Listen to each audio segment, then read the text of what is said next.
ხობულეთის მუნიციპალიტეტის სოფელ ხუცუბანში სასოფლო სამეურნეო მიწები ამ დრომდე დაუმუშავებელია.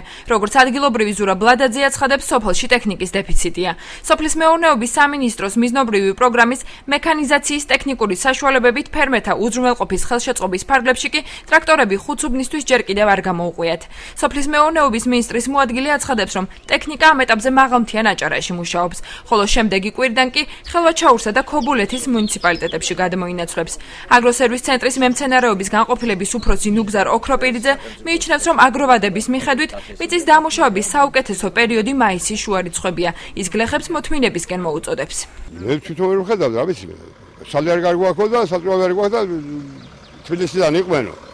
და იქიდან გამოგიწერს იმას გაუჩერებს იმას და მოხსენებ და მე დაახნავთ და მაინც თუ დარჩა ახლა დუხნელი და გიაწე ერთში რაღაც მინდა. ანუ ამ დრომდე არ შესულა ნაკვეთებში. არა.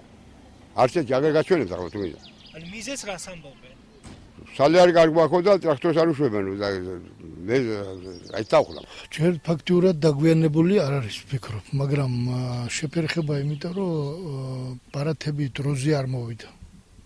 პარათები რომ მოსულიყო სახნავი, რასაც ქვია სათესი პარათები, მაშინ დავიწყებდით, მაგრამ პარათები კიდევ ჩამოსასვლელია. ამიტომ 4 შაბათ, 5 შაბათ ქედიდან გადმოგვყავს ის ტრაქტორები, რომელმაც კახეთმა მოგცა სარგებლობაში. მე ვიცი რომ მაისის ბოლომდე ეს სამუშაოები დამთავრდება, ბევრ სოფელში დამთავრებულია და ამდენად არ ვფიქრობ მე რომ დაგვიანებული იქნება. თუ მაისის ბოლომდე დაითესება და დაიხსნება, აგროწესების მიხედვით ეს სრულიად შეესაბამება ამ რეგიონის კლიმატურ პირობებსა და აგროწესების მოთხოვნებს.